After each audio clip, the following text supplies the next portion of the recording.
Imade Nganti, warga asal Abang Kaler, Kecamatan Abang Karangasem, mendatangi Polsek Abang pada Kamis 7 September. Kedatangannya untuk melaporkan sepeda motor Yamaha Mio miliknya yang hilang di gondol maling saat diparkir di pinggir jalan.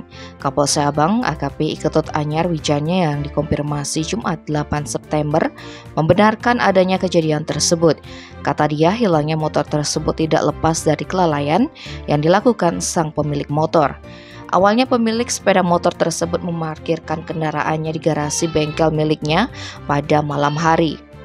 Keesokan harinya, sang istri yang akan pergi ke pasar kebetulan melewati tempat tersebut, melihat sudah tidak ada sepeda motor di sana.